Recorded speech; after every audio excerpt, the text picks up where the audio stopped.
There it is with the removable winch cradle on there. Okay, so it's Sunday morning and the paint is dry. I just got everything bolted back on. Dad, are you any good at this? I don't know, maybe. So I think once I get the bumper off, I'm gonna drive the van for a few days while I figure this out. I'm gonna take my time with this, make sure I really like what I'm doing, because at some point I think I'm actually gonna be cutting a hole through the stock middle metal part of the bumper, and this is the original bumper, so I'd be ashamed to ruin it. At some point, I think this got bumped. A lot of the plastics busted off on it. I'm gonna do the same thing on the other side. If I remember correctly, there's less zip ties holding this side on. I see one though. There are some companies that make front receivers that you can purchase, just bolt on. I don't think there's necessarily anything wrong with those. They end up coming through below the stock metal bumper, and I'm sure that would work. It does hurt your front approach angle. So your approach angle is basically, if you were to drive up to an angled ledge, the steepest angle you can drive up until something on the front of the vehicle hits. So potentially something like that can definitely hurt your approach angle. The other thing is the ones that are sort of bracketed down, when you're pulling on them, I think it puts a bending load on the front of the frame. Obviously, if it's strong enough, it's fine, and it probably would be. So if you don't have all the welders and stuff, go buy one. In fact, if you have the money, probably better to go buy one, but sometimes it's fun just to have a project to work on, and that's what we're doing today. This Cherokee is 25 years old, so technically here in Pennsylvania it's considered an antique. I don't know what you guys' definition of an antique. To me, it doesn't feel that old, but I guess I'm getting older. And it seems like it's worth not overdoing. Just sort of keep it reasonable. That classic look. So I think what I'm gonna do is take off just this shell and leave the brackets on here. There's a vacuum reservoir that lives right in here on the back side of the bumper. I'll have to get that off at some point. Get some light in there, that's a little better. All right, so here is the vacuum thing. There are some more Torx bits, screws here on the front. Let's see if we can get those out. They're looking a little bit crusty. More problems to address. That might have been an old piece of vacuum line. That could be part of my issues. Never ends with the Jeep. So the good news, it looks like there's plenty of room. Looking straight down here, in between the frame rails, sort of right in this channel is where we're going to put the cross member. Let's get the other side taken off. Should be neat. The goal here is going to be to take some box tubing this size and get it to sit in between the two frame rails. It'll be notched through this member, but this is relatively thin stuff. This is only like 1/8 inch, not strong enough, I think, to use as a recovery point. I do have frame stiffeners on this Jeep already. So this is from Iron Rock Off-Road. So this has frame stiffeners from bumper to bumper the whole way back. So the unibody's been reinforced where this all ties in, but the bracket itself is pretty light. So I could go about this a couple ways. I could make a whole new bracket and then attach the tube steel to it. But since I'm trying to run the stock bumper, I'm going to make a piece of plate steel that comes in here and welds to this to beef up this existing connection. And I think that will give me the rigidity that I need to attach to this front receiver point. So we're going to use some CAD, cardboard aided design in this case, to mock up a template here and see what we end up with. I need to figure out how to transfer this shape onto the cardboard. So we're gonna try this trick. Works sometime. Let's line up my cardboard there. Try to hold it steady. And then I'm gonna come in here with a rubber mallet.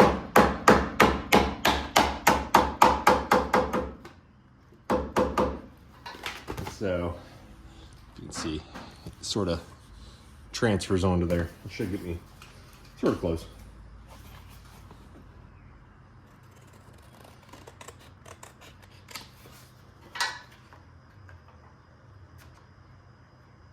Pretty close. We're going to hang the bumper back on here, and then we'll look at it from the end, see if we can figure out how high this should be. So the square tubing we want to fit in line with the flat spot on the front of the bumper. So I'm trying to find a way to hold it and mark at the same time. A balancing act, but I think we can get pretty close. That's going to be the top. Now that I know that's the top, I can pull this out. The other thing we need to know is the distance from that mark to where the bumper starts. The whole bumper curves, so clearance will get better as we go. But let's see, maybe I can just put a mark on this piece of cardboard to get an idea. Not the easiest place to work. All the mounts are slotted, so there will be some wiggle room in this. Looks like that's about the furthest extent.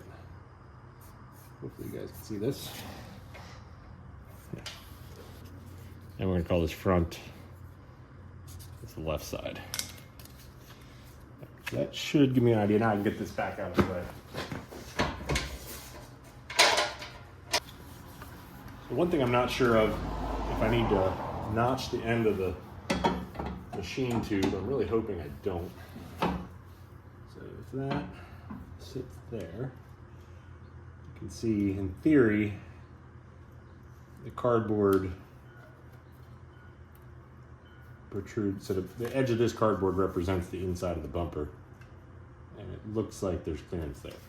Ideally, this plate will come out around and have material the whole way around the tube. That's what I'm looking for.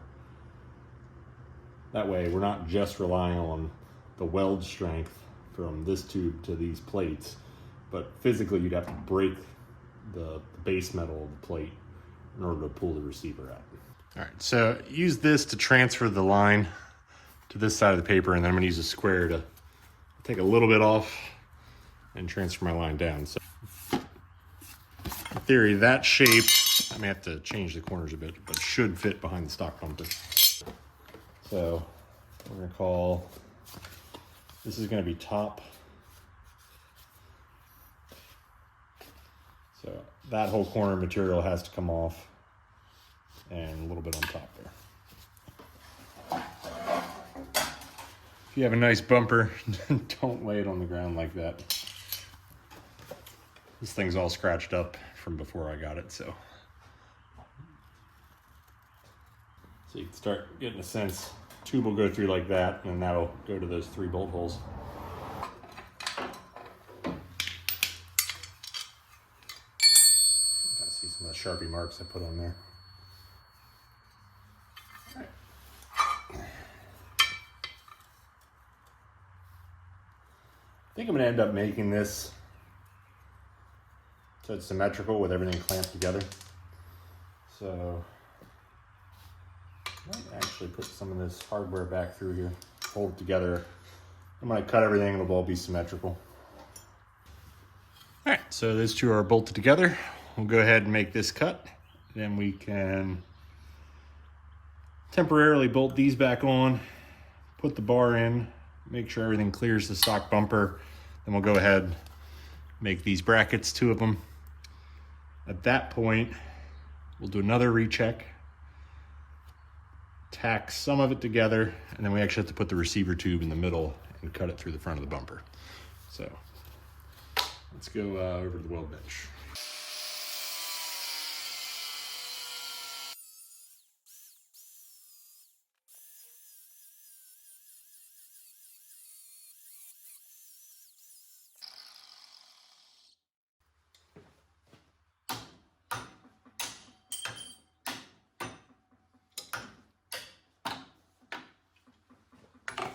And with any luck, we could do a quick test fit. Seems to fit in there. Clearance a little bit there, just so we have a little more wiggle room. Bring the bar over here that's joined over here. Bring in my bumper.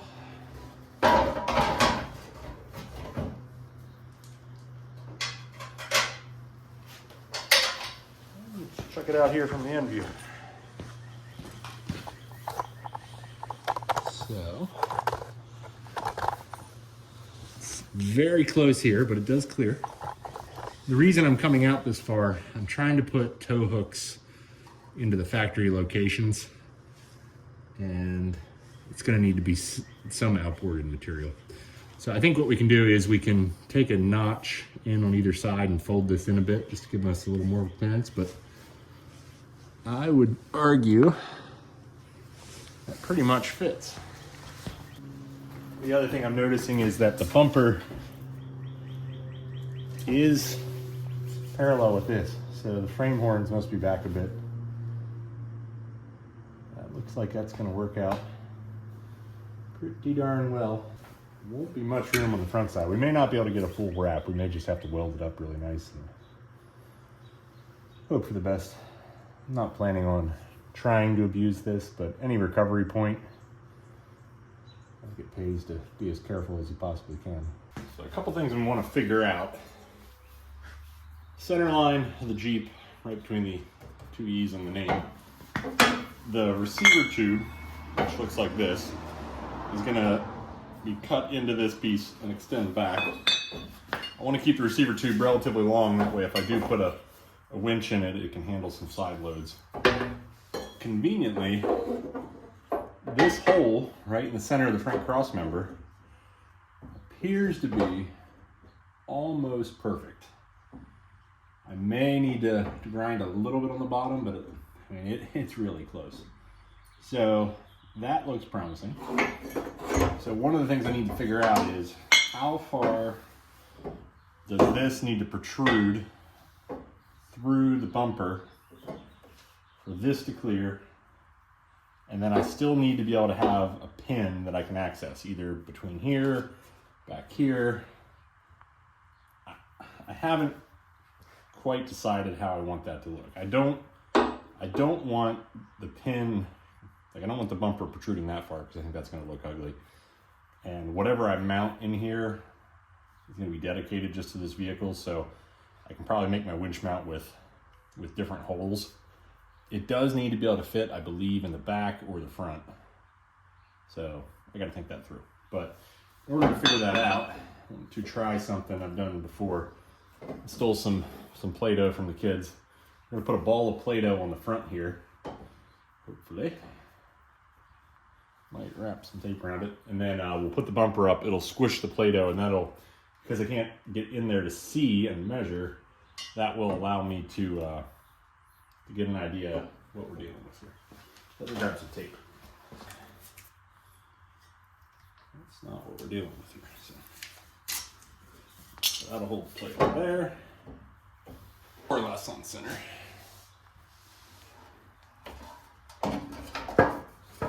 Leaving the bumper in. Drop the bolts in. Give it a squeeze. Be good. I can feel it squish, so hopefully that's a good sign. Bumper out. And now we can measure that thickness.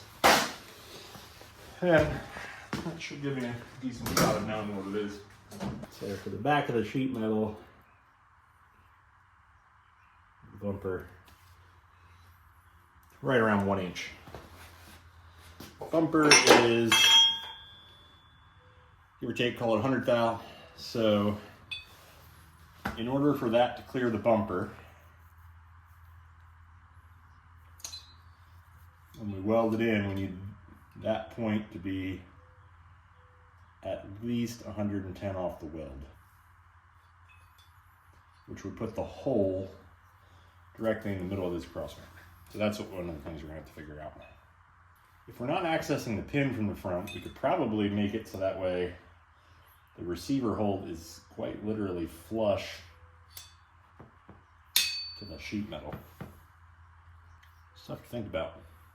I'm gonna hide it all with a vanity license plate. So when I'm not using it as a recovery point, it's just gonna look like a front license plate on there. I think I do want it to protrude a little bit.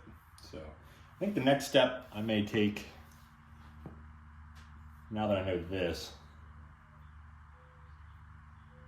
is to cut this in half, get this piece installed.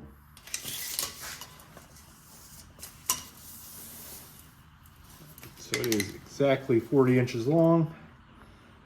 We're going to cut right through my line on the 20. All right, it's new Saturday morning, working on the Jeep. Not all that successful this week. I tried using the plasma to cut the notch in the support plates, and that didn't work out quite well. I think I could make it work if I spent enough time on a template, but we have a Bridgeport mill, so I'm more comfortable with that. I haven't spent a lot of time with plasma cutters.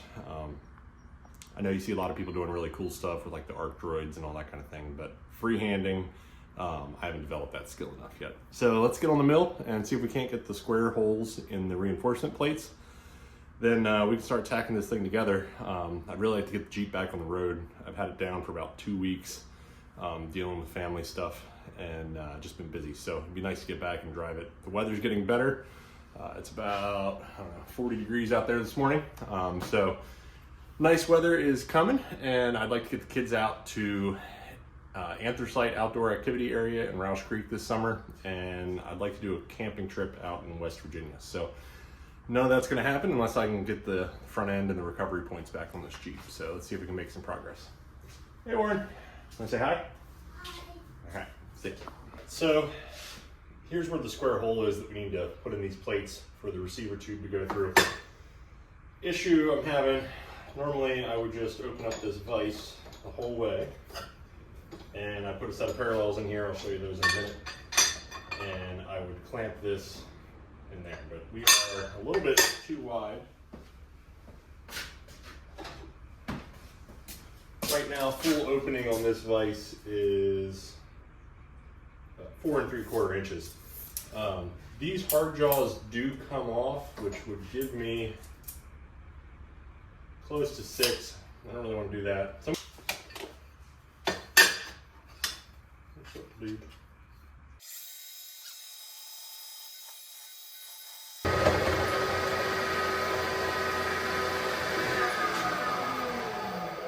Okay, so the point of that was to make a flat, straight surface on this side. So I can flip it around and make this parallel. Machinist vices like this, it's really important in most cases that you keep things parallel because the vice jaw is parallel. I'm gonna go deeper at these edges a little bit. I am by no means a machinist. I'm sort of using this as a glorified drill press. If you need good information on machining, I suggest you go check out like the A-Bomb's page, Tubal Cain. I mean, there's a bunch of great YouTubers that are really good with machining. You know, I work around machinists, but just picked up enough to be dangerous. Help get the jobs done.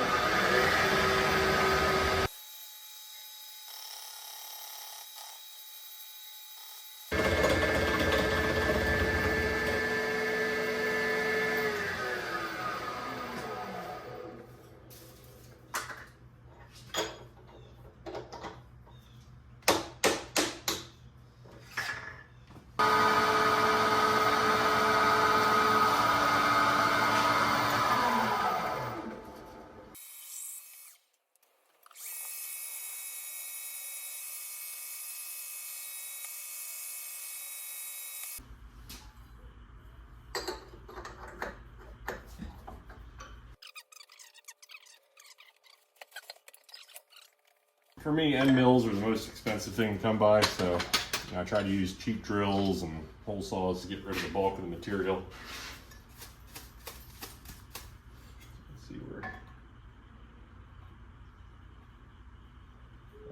closer, getting a real hole in there.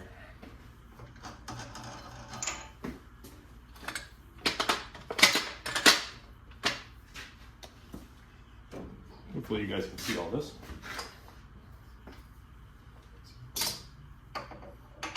So that's I was taught they're called roughing end mills. I've heard them called corncob end mills. They make real tiny little chips just because of the way the flutes are. Crank the table up here.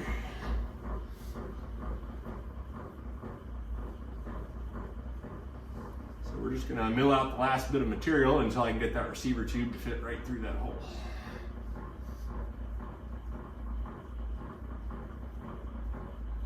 This will all get welded the whole way around to the tube once we're in action.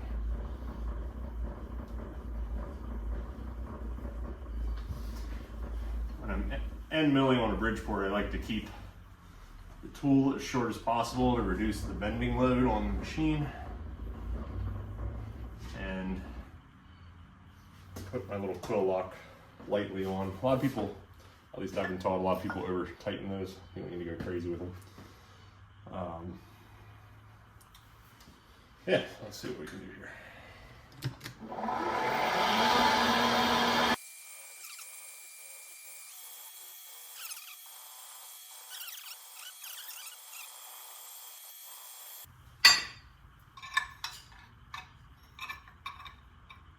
Oh yeah, that's perfect. All right, we're gonna pop this out and see if it goes over the bigger tube. This is a drop from what we're working with here. So, all right, so pretty close. Do a little deburring. I think that worked pretty well. For the edges, I was using one of these 1-inch belt sanders. So this might be a little tricky because it's a hole, but let's see what we can come up with.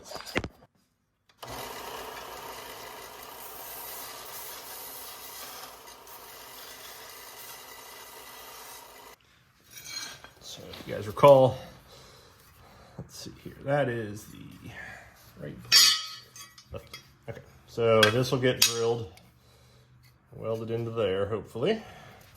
And this will go over here. And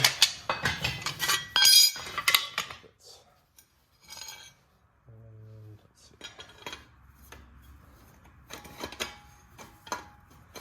see. Oh, pipe size is ever so slightly different. We are real close to fitting.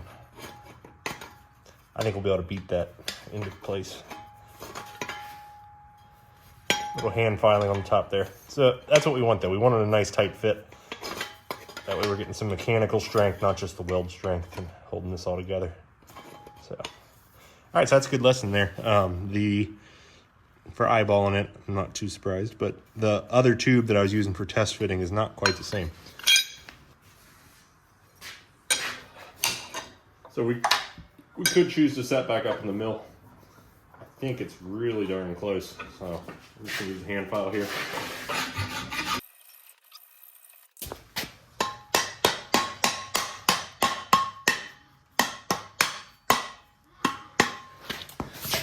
Super nice fit there. So that's what I was looking for, just to be able to barely tap it on. And once it's in place, this will be able to nest it in like that. It'll all be welded together. And then we'll end up testing it out, see how strong it is. Probably put a 9,000 pound winch on the front of this. So it'll have some stress on it for sure.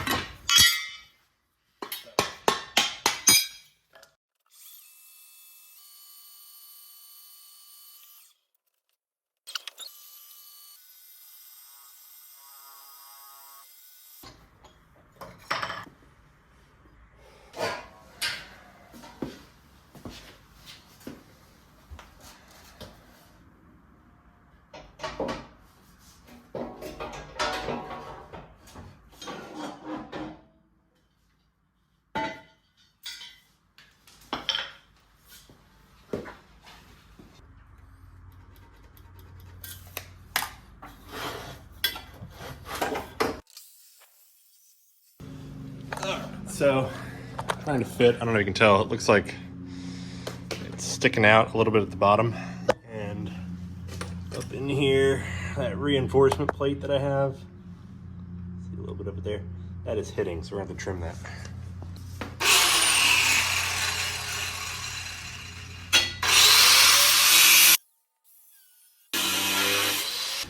So we are about 1/2 of a hole off on the bottom. Might be good enough. There's plenty of meat down here to open up that hole.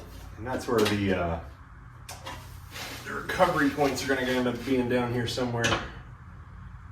Anyway, we're gonna go with that. I'm gonna burn it in. Let's see. Once that's in, I can put the receiver in there. See if we can mark this thing. It's gonna be awful. So right now I'm trying to figure out how to transfer the hole onto this guy. And to be honest, I don't quite know how I want to pull that off yet, but I have some ideas. So we're over here in device. Extra bits sticking out everywhere.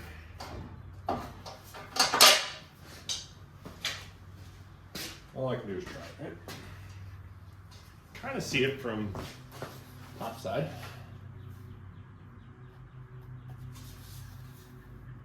Yeah, and get a Sharpie up in there. You find a Sharpie.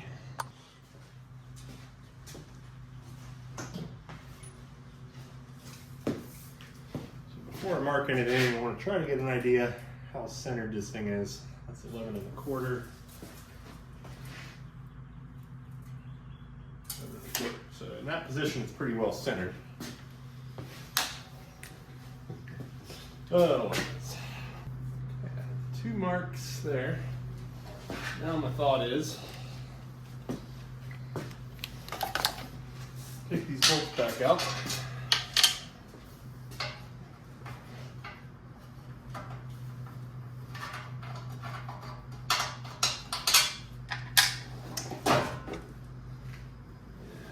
Take this off.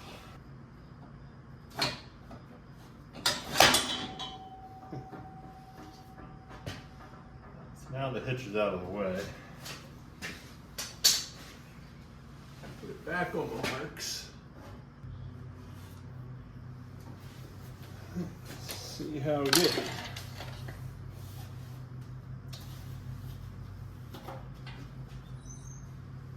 Sort of a rectangle.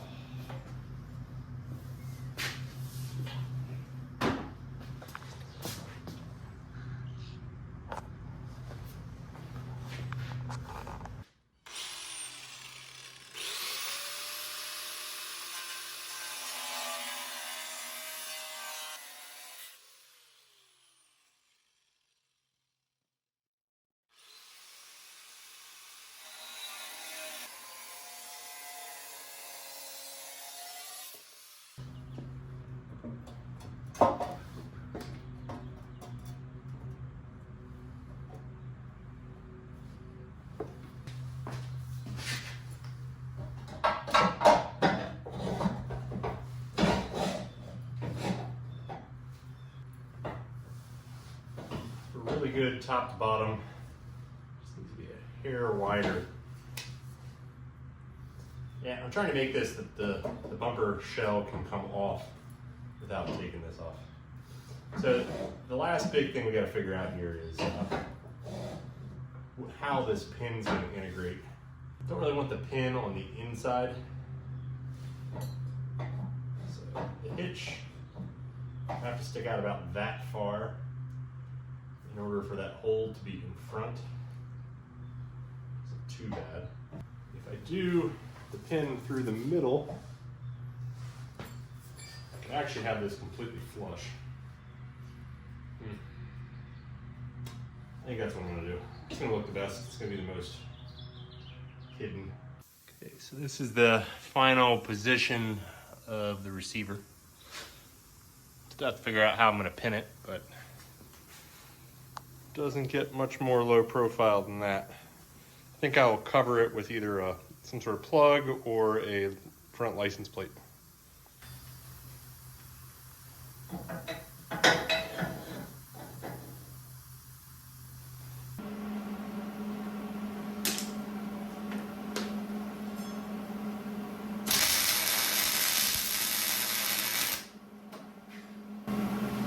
So decided I'm going to end up doing an access hole here.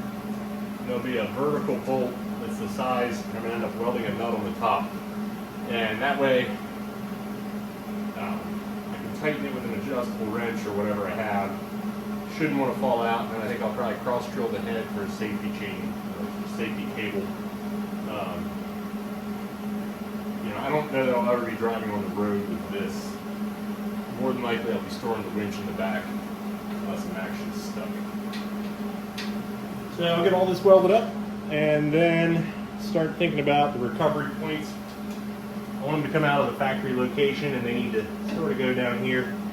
Of course, they get in the way of the bumper too. So, but at least this is pretty well wrapped up. Burn it in, let it cool off, and probably finish this up another day.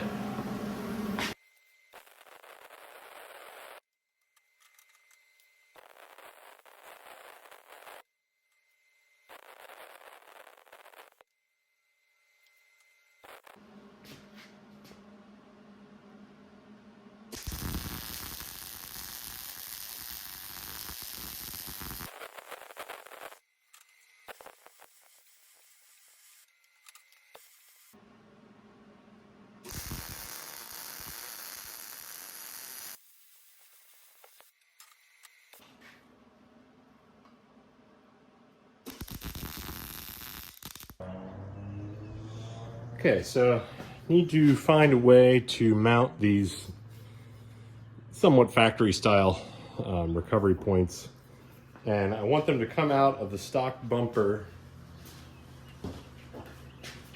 Stock bumper ends have this hole. This one's for the fog light, this one's for the recovery point. So they're basically going to sit just in there like that for putting straps on.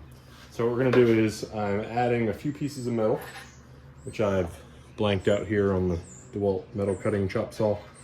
We're going to start reinforcing this area, welding it all together, and then we're going to plate it in. And then once all that's done, I'll drill 2 holes, and this will get mounted on the bottom just like that.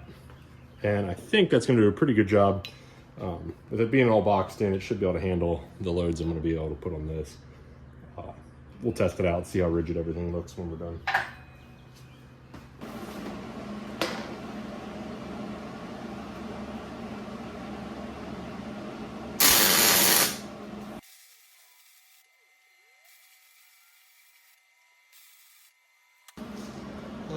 So,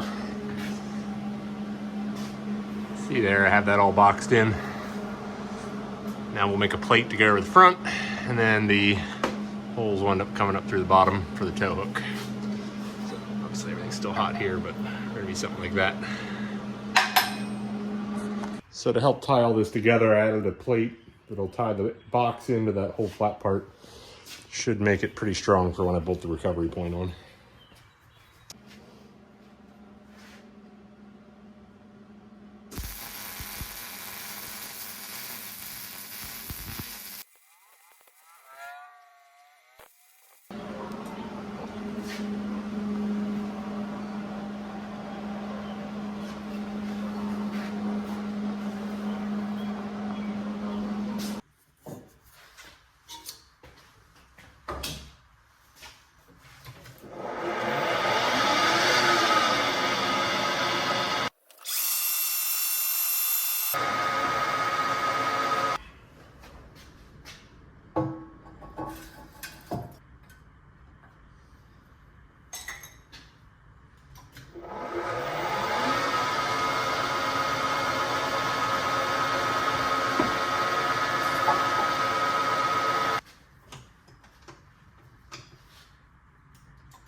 So we don't want the hooks to have to sandwich between the bumpers. So we're gonna relieve this cut here, which will allow the tow hooks to bolt up tight to the bumper frame, and then we'll change where this bumper mount location is to somewhere a little bit outboard. So I'm gonna use the angle grinder to do this at the time, so.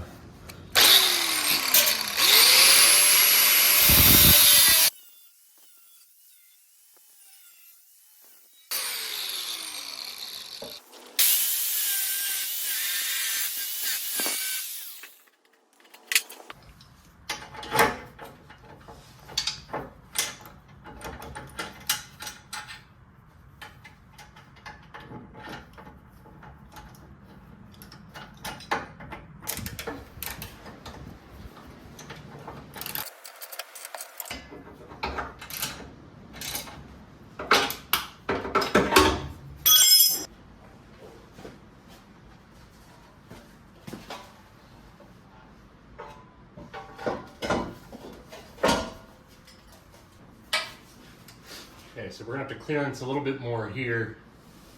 Bumper wants to sit down more. Slots are lined up. So we've got all that clearance, so you can see how far the front tube sticks out. And then these tuck in really nicely there. From the side profile, you can see just barely stick out beyond the profile. They are even, it's a little deceptive on how it looks. So, just gotta figure out if anything needs trimmed here. Looks like it does, a little bit in this area. So, we'll go ahead and do that, but I'm getting an idea where these are gonna come out. Okay, so these are exactly where the lower stock bumper mount bolts went. So that extra tab that I have on the side of the front receiver, I'm gonna be drilling through the bumper and that tab here to put some stainless steel 5/16 bolts in there to sort of tie all this together. So let's get this drilled. And it seems like you can never avoid drilling upside down on a project, but see how it goes.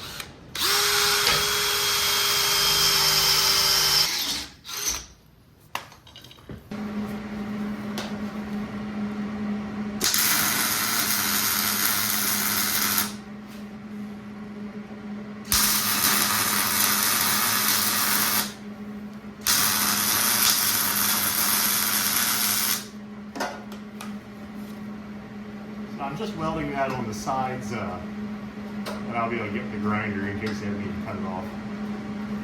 The main point of the thread is just to keep the pin from falling out, since we're going vertical. A little unconventional, but it's gonna work. All right, so I'm gonna take it all apart one more time, paint it all, make sure everything's deburred, and then that can go on home stretch here. So, I like it. One more thing, I need to be able to access the pin from down here. So we are gonna make a round hole saw cut, hopefully.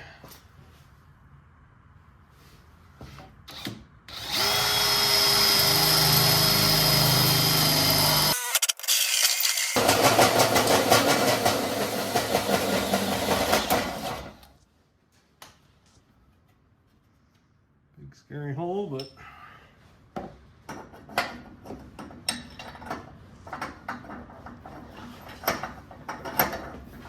okay, so I changed the setup over here to the mill. Since I was a little off center from where I wanted to be, using the mill, I don't need the pilot drill in the middle, so I was able to drill a nice big access hole. So hopefully that'll make getting the pins in and out really nice. Okay, so it's Sunday morning and the paint is dry. I just got everything bolted back on. Picked up a bolt at Tractor Supply last night for there. You can see pretty much it's all the non-threaded section in there where it goes through for the hitch. Tow hooks are on.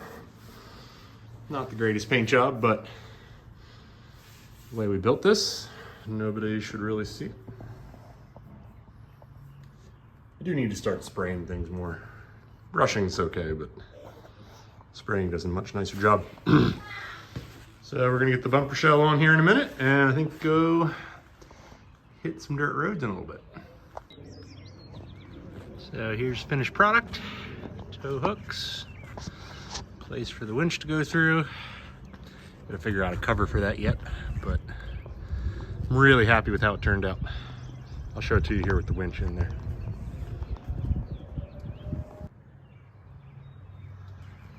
There it is with the removable winch cradle on there. Went with the Apex 12,000. Definitely overkill for the Cherokee, but since this is on a portable cradle, I can put it on the E350 van. And there was a sale this weekend, so I like the synthetic line. I think that's a little bit safer and wireless, more water protection. And actually the weight's only about 20 pounds heavier, and the line's like 20 foot longer. So I don't know, let me know what you think.